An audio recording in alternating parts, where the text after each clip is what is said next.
Good morning once again. आज हम लोग इंजीनियरिंग मैकेनिक्स का नेक्स्ट लेक्चर लेकर के आए हैं। तो हम लोग पढ़ेंगे। इससे पहले हम लोग ने मोमेंट्स और रेजोल्यूशन ऑफ फोर्सेस का जो थ्योरी वाला पार्ट था तो हम लोग कवर कर चुके थे।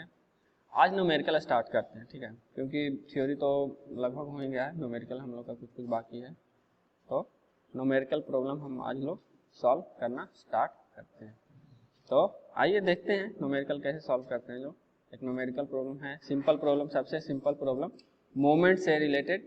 तो एक प्रॉब्लम हमारे सामने रखा हुआ है, पढ़िए इसको। What is the moment of 10 Newton force about A point A. ठीक है, कहता है कि कोई फोर्स लग रहा है जो 10 न्यूटन मीटर का है और ए पॉइंट के थ्रू एक्ट कर रहा है, तो बताइए कि मोमेंट कितना होगा। तो देखिए, जैसे आपका डायग्राम में आपका दिख रहा होगा कि पॉइंट ए है और यहाँ पे एक रॉड है, ठीक है। एक रॉड पे कोई फोर्स लग रहा है एफ, जिसका वैल्यू क्या है 12 न्यूटन। 12 न्यूटन। तो मोमेंट क्या होगा, जबकि देखिए डिस्टेंस आपको परपेंडिकुलर डिस्टेंस आपका 3 मीटर दिया हुआ है। तो सबसे simple problem, moment m a क्या हो जाएगा, ए पॉइंट के थ्रू मोमेंट आपका एफ इंटू डी, मतलब फोर्स इंटू परपेंडिकुलर डिस्टेंस, तो इक्वल टू क्या हो जाएगा, फोर्स आपका दिया हुआ है 12 न्यूटन इंटू 3 मीटर का डिस्टेंस भी दिया हुआ है, तो मोमेंट हो जाएगा हमारा 36 न्यूटन मीटर। यूनिट लिखना नहीं भूलिएगा, जब भी प्रॉब्लम सॉल्व करिएगा लास्ट में आपको यूनिट लिखना ही लिखना है। अगर यूनिट नहीं लिखते हैं तो ये कोई 36 का कोई मतलब नहीं रह जाता है, ठीक है ना। तो प्रॉब्लम सॉल्व करना है तो जिस यूनिट में आप लोग चल रहे हैं, लेके चल रहे हैं, वो यूनिट आपको लेके लिखना भी पड़ता है साथ में रिजल्ट के साथ। तो हम लोग मोस्टली ऐसा यूनिट फॉलो करेंगे। तो एक सिंपल प्रॉब्लम हमारा सॉल्व हो गया कि 10 न्यूटन का फोर्स लग रहा था, सॉरी यहाँ पे 10 लिखा है मगर एक्चुअली ये 12 न्यूटन का दिया हुआ है, तो 12 न्यूटन के हिसाब से हमारा 36 राइट आएगा। यहाँ पे जो 10 दिया हुआ है इसको 12 कर लीजिए, सुधार लीजिए, 12 न्यूटन है। तो moment of 12 Newton force about A point, अगर ये 10 न्यूटन रहता, मान लिया फोर्स ये 10 न्यूटन रहता, तो 3 से गुना करते तो उस केस में हमारा 30 मोमेंट आता, m equal to 30 newton metre. Next problem देखते हैं, थोड़ा सा काम कॉम्प्लिकेटेड है, ठीक है। देखिए, कह रहा है कि एक रॉड है यहाँ पे भी, जिसपे 100 एलबी का फोर्स लग रहा है। एलबी बताए थे पिछला क्लासेस में कि एलबी क्या है। एलबी एक वेट के लिए या फोर्स के लिए यूनिट है जो यूएस कस्टमरी सिस्टम में हम लोग यूज करते हैं, वेट के लिए या फोर्स के लिए एलबी। और डिस्टेंस देखिए आपका 24 इंच में दिया हुआ है, तो हम इसको इसी में लेके चलेंगे, कोई दिक्कत नहीं है, जो यूनिट आएगा वो लिख देंगे, ठीक है। अगर कन्वर्ट करने का रहेगा तो फिर हमको सर्च करना पड़ेगा कि 1 एलबी इक्वल टू कितना न्यूटन होता है, और 24 इंच को हम लोग फिर मीटर में बदलेंगे, ठीक है ना। तो इसमें बदलने का जरूरत नहीं है, मगर अगर यही क्वेश्चन को अगर पूछ देता है आपसे कि आंसर इसका न्यूटन मीटर में बताइए, तब फाइनल आंसर जो भी हमारा 1200 एलबी पर मीटर आया है, उसमें हम लोग को फिर इसको चेंज करना पड़ता न्यूटन मीटर में, ठीक है। तो अभी वहां नहीं जाते हैं, पहले प्रॉब्लम सॉल्व करना हम लोग सीखते हैं, उसके बाद यूनिट कन्वर्जन भी हम लोग सीखेंगे। तो ये एलबी और इंच में है, तो उसी में लेके चलेंगे। देखते हैं प्रॉब्लम आपका क्या कहता है। पढ़िए आप लोग प्रॉब्लम एक बार अपने से, खाली मेरे पढ़ाने से नहीं ना होगा, आप लोग भी मेहनत कीजिएगा तभी ना। तो कहता है कि moment about o is equal to the product of the force and perpendicular distance between the line of action of the force and o. Since the force tends to rotate the lever clockwise direction, the moment vector is into the plane of the paper. अब बोल रहा है कि ये जो 100 LB का इस पे कोई फोर्स लग रहा है, ठीक है। 100 एलबी का फोर्स लग रहा है लीवर पे, कहाँ पे, ए पॉइंट पे। अब बोल रहा है कि बताइए कि इस ओ पॉइंट के थ्रू मोमेंट कितना जनरेट होगा, ओ पॉइंट के थ्रू मोमेंट कितना जनरेट होगा हमारा। तो ओ पॉइंट से इस फोर्स का जो परपेंडिकुलर डिस्टेंस होता है वो निकालेंगे और फोर्स में परपेंडिकुलर डिस्टेंस से गुना कर देंगे, क्योंकि moment m o equal to simply हम लोग पढ़े हैं फोर्स इनटू परपेंडिकुलर डिस्टेंस। तो यहाँ पे फोर्स क्या लग रहा है, फोर्स लग रहा है यहाँ 100 LV का। देखिए एक लीवर है, एक बार फिर से क्वेश्चन आपको बताते हैं कि एक लीवर है जिसपे 100 LV का फोर्स लगा हुआ है। इस लीवर का लेंथ कितना है 24 इंची का, जो कि आपका हॉरिजॉन्टल से 60 डिग्री इंक्लाइंड है, 60 डिग्री इंक्लाइंड है, ठीक है, 60 डिग्री एंगल पे खड़ा हुआ है, तब ये फोर्स लग रहा है। अब बताइए कि मोमेंट ओ के थ्रू मोमेंट इस पे कितना होगा। तो ओ के थ्रू मोमेंट कितना होगा, ओ डिस्टेंस से परपेंडिकुलर डिस्टेंस, पॉइंट ओ से फोर्स का परपेंडिकुलर डिस्टेंस। तो ये जो 24 इंच आपको दिया हुआ है, क्या ये परपेंडिकुलर डिस्टेंस है ओ पॉइंट से, ओ पॉइंट से इस फोर्स का क्या ये परपेंडिकुलर डिस्टेंस है? ये परपेंडिकुलर डिस्टेंस नहीं है, ठीक है, ये परपेंडिकुलर डिस्टेंस नहीं है। अगर ये ऐसे है, एक लाइन है और इस पे फोर्स आपका ये लग रहा है, तो परपेंडिकुलर डिस्टेंस ये होगा फोर्स का, ये नहीं ना होगा परपेंडिकुलर डिस्टेंस। परपेंडिकुलर डिस्टेंस का मतलब क्या, फोर्स से परपेंडिकुलर डिस्टेंस होना चाहिए। तो सिमिलरली फोर्स को हम लोग लाइन ऑफ एक्शन को एक्सटेंड किए और यहां से जिस पॉइंट के थ्रू आपको निकालने के लिए बोल रहा है मोमेंट, उस पॉइंट से इस लाइन ऑफ एक्शन पे एक परपेंडिकुलर ड्रॉ किए, जैसे कि आपको यहाँ पे दिखाएं, ये एक परपेंडिकुलर ड्रॉ किए। अब ये डिस्टेंस डी परपेंडिकुलर डिस्टेंस हो जाएगा, ये डिस्टेंस डी परपेंडिकुलर डिस्टेंस हो जाएगा यहाँ पर, यहाँ से, ठीक है। तो ये डिस्टेंस निकाल लेंगे और इस फोर्स का मोमेंट हम लोग निकाल लेंगे। तो ये डी क्या हो जाएगा, डी कितना आ जाएगा, डी डिस्टेंस कितना आ जाएगा। अगर ये एंगल 60 डिग्री है और ये डिस्टेंस आपका ये h इक्वल टू हाइपोटेनस, अगर इसका दिया हुआ है राइट एंगल ट्रायंगल का, यहीं पे बनाते हैं, अगर ये h इक्वल टू 24 इंच दिया हुआ है, ये एंगल थीटा दिया हुआ है, तो ये क्या हो जाएगा, ये वाला एंगल क्या, इतना डिस्टेंस क्या हो जाएगा, d जो दिया है, d इक्वल टू क्या हो जाएगा, h cos थीटा हो जाएगा, h cos थीटा हो जाएगा। तो h का वैल्यू क्या है हमारा 24 इंच और cos 60 डिग्री, सिमिलरली यहाँ पे लिखा है 24 inch cos 60 degree equal to कितना 12 इंच आया, क्योंकि cos 60 का वैल्यू क्या होता है 1/2, तो cos 60 का वैल्यू 1/2 पुट करेंगे तो 12 इंच आ जाएगा, यहाँ पे 12 इंच आ जाएगा। अब d का वैल्यू मालूम चल गया, परपेंडिकुलर डिस्टेंस मालूम चल गया, तो मोमेंट निकाल लेंगे, मोमेंट निकाल लेंगे, क्या है force into perpendicular distance 1200 LB। इसी क्वेश्चन को अगर हम लोग न्यूटन मीटर में कन्वर्ट कर दें तो क्या हो जाएगा, न्यूटन मीटर में अगर हम लोग इसी वैल्यू को ही, केवल हम यूनिट कन्वर्जन पर भी नहीं जाते हैं, इसी वैल्यू को, तो यहाँ पे आपको जो LV जो यूनिट आया था, ये जो यूनिट आपका LV दिखा रहा है, यहाँ पे न्यूटन मीटर हो जाता है, ठीक है। मगर अगर एग्जैक्टली अगर हम इसको एग्जैक्टली अगर हम करेंगे यूनिट कन्वर्जन कि ठीक है, जो 1200 LV हमारा है,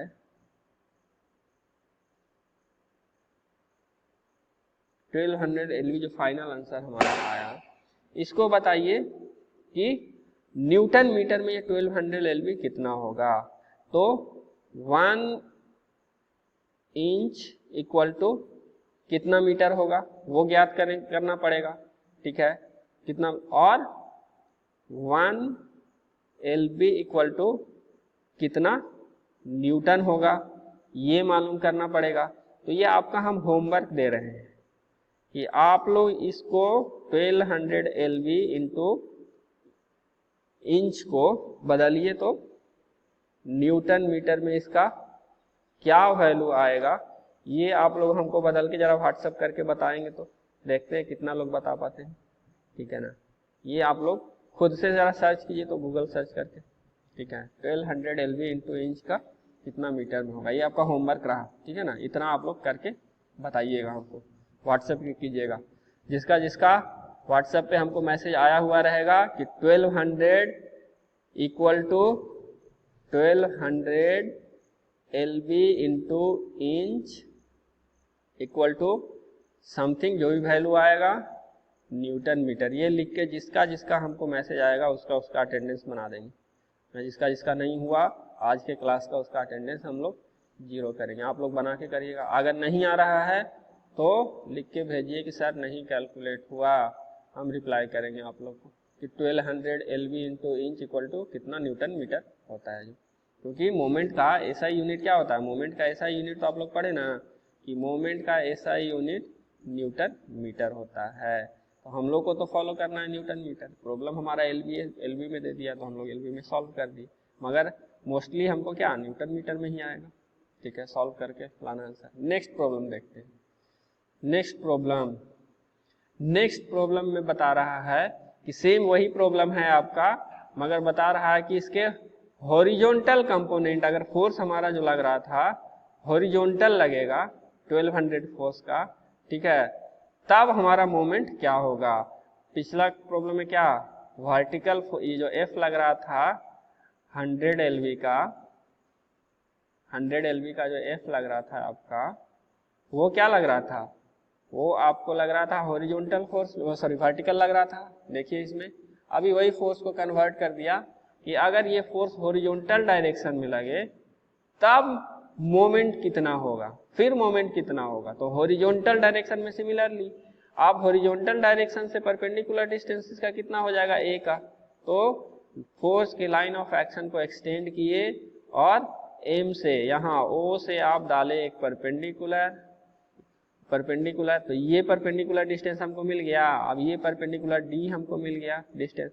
अब डी का वैल्यू निकाल लेंगे तो डी का वैल्यू कितना आ जाएगा, अगर हॉरिजॉन्टल वाला कॉस थीटा था तो वर्टिकल वाला साइन थीटा हो जाएगा कंपोनेंट में। तो डी का वैल्यू क्या हो जाएगा, डी का वैल्यू हो जाएगा ये 24 inch into sine theta, 24 inch into sign कितना एंगल दिया हुआ है 60 डिग्री।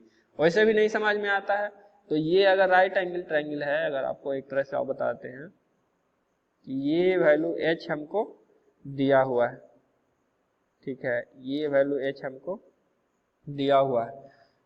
अगर ये कोई राइट एंगल ट्रायंगल है, लास्ट केस वाला बता रहे हैं, लास्ट केस में इस तरह से था, ठीक है, तो ये डिस्टेंस हमारा कितना होगा अगर ये एंगल थीटा है तो ये डिस्टेंस सिमिलरली हम याद निकाल दिए थे कि एच कॉस थीटा होगा।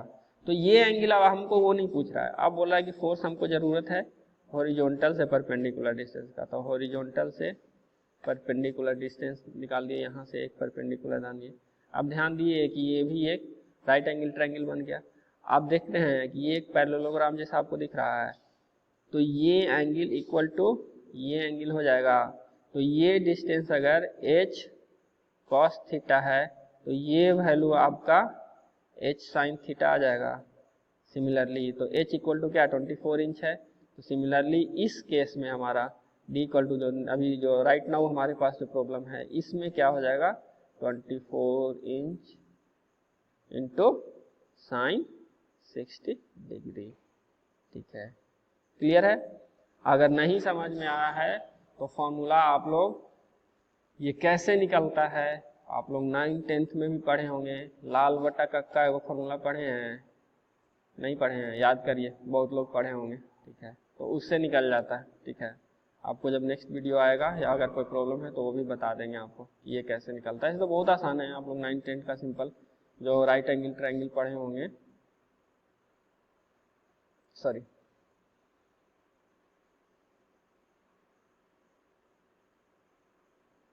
ये एंगल अगर थीटा है तो साइन थीटा कॉस थीटा और tan थीटा इक्वल टू क्या हो जाएगा, अगर ये h है, सॉरी अगर ये b है और इसको अगर सॉरी इसको अगर k ले लो और इसको हाइट ले लो, ठीक है, तो b h और k, ठीक है, तो ये b का वैल्यू कैसे निकालेंगे, cos थीटा लगा देते हैं ऊपर में, सबसे ऊपर में देखिए स्क्रीन का, cos theta equal to k by b है, तो b का वैल्यू क्या आ जाएगा, क्रॉस मल्टीप्लिकेशन करेंगे तो b इधर चल जाएगा और क्रॉस मल्टीप्लिकेशन करेंगे तो b इधर चल जाएगा। तो मैं उल्टा बता दिया, आधार बटा कर्ण होता है ना, हाँ सॉरी, इसमें बी वाई के हो जाएगा, ये नहीं होगा, cos theta equal to b by k, तो b equal to cos theta into k. ठीक है, इस तरह से आप लोग निकालते हैं हम लोग वैल्यू। तो यहाँ से समझ गए कि ये साइन थीटा कैसे हुआ और ये साइन थीटा कैसे हुआ और ये वाला वैल्यू कॉस थीटा कैसे हुआ था। तो अब हम लोग मोमेंट पे आते हैं, मोमेंट हम लोग कैसे इसका निकालेंगे। तो सिंपली लाइन को एक्सटेंड किए, ओ पॉइंट से परपेंडिकुलर डाले, परपेंडिकुलर का जो डिस्टेंस था वो निकाले, तो परपेंडिकुलर का डिस्टेंस हमारा d साइन थीटा आ गया, d का वैल्यू परपेंडिकुलर का वैल्यू ये, तो d equal to sine theta into 24 inch आ गया। सेम चीज लिख दिए, कितना आ गया, d equal to sine theta, तो d कितना था 24 inch into sine 60 degree, 24 inch into sine 60 degree, कितना आ गया 24 इंच इंटू साइन 60 डिग्री। आप 4 से इसको मल्टीप्लाई कर देंगे, तो 4 से मल्टीप्लाई कर देंगे तो आपका मोमेंट निकल जाएगा। मगर इस केस में क्या आपको मोमेंट ही दिया हुआ है, मोमेंट ऑलरेडी दिया हुआ है और फोर्स निकालने के लिए कह रहा है। तो m o equal to f into d, m o मालूम है, डी डिस्टेंस मालूम है, तो एफ निकल जाएगा। तो d f equal to m o by d कर दिया है, एम ओ वाई डी निकल गया। फोर्स आपका 57 LB न्यूटन। ठीक है, क्लियर है यहाँ तक। नेक्स्ट प्रॉब्लम देखते हैं, एक और प्रॉब्लम सॉल्व करते हैं। इसमें देखो, इसमें भी उसी तरह का प्रॉब्लम है कि मोमेंट आपको 1200 LB दिया हुआ है। ठीक है, 1200 LB दिया हुआ है और फोर्स निकालना है। तो फोर्स इसमें क्या, सबसे पहला वाला प्रॉब्लम देखिए, उससे उसी के तरह का है। उसमें फोर्स दिया हुआ था, इसमें आपका मोमेंट दिया हुआ है। मगर इसमें एक चीज और क्या दिया, ये ऑलरेडी जो फोर्स लग रहा है, ये फोर्स जो ऑलरेडी आपका लग रहा है वो ऑलरेडी परपेंडिकुलर डिस्टेंस पे है, ऑलरेडी परपेंडिकुलर डिस्टेंस पे है। ये फोर्स जो F लग रहा है, F जो लग रहा है ऑलरेडी इसके परपेंडिकुलर है। तो अगर इसके परपेंडिकुलर है तो यहाँ से यहाँ का बीच का डिस्टेंस परपेंडिकुलर डिस्टेंस हो जाएगा। तो m o equal to same पढ़े थे F इंटू डी। अब परपेंडिकुलर डिस्टेंस D ऑलरेडी दिया हुआ है, कितना 24 इंच। फोर्स का वैल्यू हमको मालूम नहीं है, मगर मोमेंट ऑलरेडी आपको 1200 LB दिया हुआ है प्रॉब्लम में। तो moment 1200 LB into inch equal to क्या हो जाएगा, फोर्स F इंटू डिस्टेंस, कितना 24 इंच। तो F का वैल्यू निकल जाएगा, F इक्वल टू ये 24 इंच, क्रॉस मल्टीप्लिकेशन होकर नीचे चला जाएगा, 1200 divided by 24 equal to 50 LB। ठीक है, तो यूनिट हमेशा LB क्यों, क्योंकि यहाँ पे जो इंच था, यहाँ वाला 24 इंच से डिवाइड हुआ तो ये इंच कैंसिल हो गया। तो इसमें जब फोर्स है तो फोर्स का यूनिट कितना आएगा, फोर्स का यूनिट केवल LB में ही आएगा ना, फोर्स थोड़ी है LB इंटू इंच होता है। तो मोमेंट आपका LB इंटू इंच होता है ना। ठीक है, इस तरह से हम लोग प्रॉब्लम प्रोसीड करेंगे। और प्रॉब्लम देखते हैं, LB वाला छोड़ते हैं, डायरेक्टली आपका जो प्रॉब्लम है आपको मोमेंट से रिलेटेड उसमें आते हैं, इसी में देख ले। चलो नेक्स्ट लेक्चर में देखते हैं। इतना पहले आप लोग समझो कि मोमेंट कैसे निकलता है। मोमेंट कैसे निकलता है आप लोग बेसिक जो 2-3 प्रॉब्लम है आप लोग एक बार फिर से वीडियो रिवाइज करके आप लोग जरूर देखना। अगर नहीं समझ में आया होगा तो एक बार फिर से देखना कि सिंपल मोमेंट कैसे निकलता है। और उसके अलावा अगर एंगल के थ्रू कोई किसी एंगल के थ्रू फोर्स लग रहा है तब मोमेंट कैसे निकलता है। ठीक है ना, ये आप लोग इतना समझो। इसके बाद फिर हम लोग थोड़ा सा टफ प्रॉब्लम पे जाएंगे। ये जो प्रॉब्लम आपको शो कर रहे थे, ठीक है, आप लोग स्क्रीनशॉट इसका ले लो कोशिश करना सॉल्व करने का खुद से, ऑलरेडी सॉल्व है, एक बार समझना कि कैसे कैसे सॉल्व हुआ है। नेक्स्ट लेक्चर में हम पूरा इसका डील करेंगे बढ़िया से इसको, कि थोड़ा टफ इस तरह का प्रॉब्लम जो है ना ये आपका एग्जाम में आता है, वो सिंपल वाला नहीं आता है। सिंपल वाला वो ऑब्जेक्टिव में 1 नंबर के लिए आएगा, ठीक है। ये मेन प्रॉब्लम है, इसको आप लोग बनाना सीख जाएंगे, आपका 4 से 5 नंबर एग्जाम में कंप्लीट हो जाएगा। तो ये हम लोग नेक्स्ट लेक्चर में देखेंगे। तो नेक्स्ट लेक्चर आप लोग मिस मत करना, और जितना पहले पढ़ाए हैं उसको एक बार रिवाइज एटलीस्ट जरूर करना। रिवीजन किसी भी चीज़ के लिए रिवीजन बहुत ज़रूरी है। अगर आपको आगे बढ़ना है स्टडी में, बढ़िया से नॉलेज लेना है, तो जब तक, क्योंकि ये सब एक दूसरे से रिलेटेड है, आपको मोमेंट निकालना आना चाहिए, मोमेंट का डायरेक्शन पॉजिटिव नेगेटिव लेते हैं कौन सा ये आना चाहिए, फिर आपका वेरिएंस थ्योरम याद रहना चाहिए, ठीक है ना।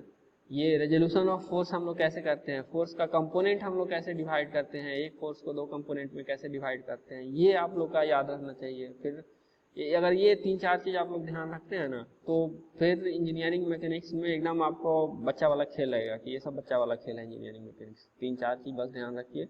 आधा से ज़्यादा इंजीनियरिंग मैकेनिक्स का 50% पार्ट मोमेंट, इक्विलिब्रियम का जो फॉर्मूला है वो, इक्विलिब्रियम तो अभी पढ़े नहीं है, वो भी बताएंगे। मोमेंट और रेजोल्यूशन ऑफ फोर्स अभी बताए हैं आप लोगों को। तो ये मान के चलिए कि 25% जो इंजीनियरिंग मैकेनिक्स पढ़िएगा ना, तो इसी 2 पे आधारित है, मोमेंट और रेजोल्यूशन ऑफ फोर्सेस। एक और आएगा पैरेललोग्राम लॉ, सिंपल है, आप लोग पढ़े भी होंगे, थोड़ा बेसिक आइडिया हम दिए थे पैरेललोग्राम लॉ का, मगर उसको भी और डिटेल में हम लोग देखेंगे। इतना आप लोग रिवाइज करके रखिए, और जो सिंपल वाला प्रॉब्लम है वो सॉल्व करना सीखिए। तब फिर हम लोग ये सामने जो आपका स्क्रीन पे ये वाला प्रॉब्लम आ रहा है, ये हम सॉल्व करेंगे नेक्स्ट क्लास में, बढ़िया से सॉल्व करेंगे और सीख जाएंगे एक बार ये बनाना। तो आपका 4 से 5 नंबर का एक एग्जाम में प्रॉब्लम आपका कंफर्म है कि इससे आएगा ही आएगा, कोई दिक्कत नहीं होगा, आएगा, बना देंगे, ठीक है ना। तो उस तरह से आप लोग सीखेंगे। बाकी हम लोग देखते हैं, मिलते हैं नेक्स्ट लेक्चर में। तब तक आप लोग बढ़िया से रहिए, पढ़ाई पे ध्यान दीजिए, अपने हेल्थ पे ध्यान दीजिए, कोरोना से बच के रहिए, ठीक है ना।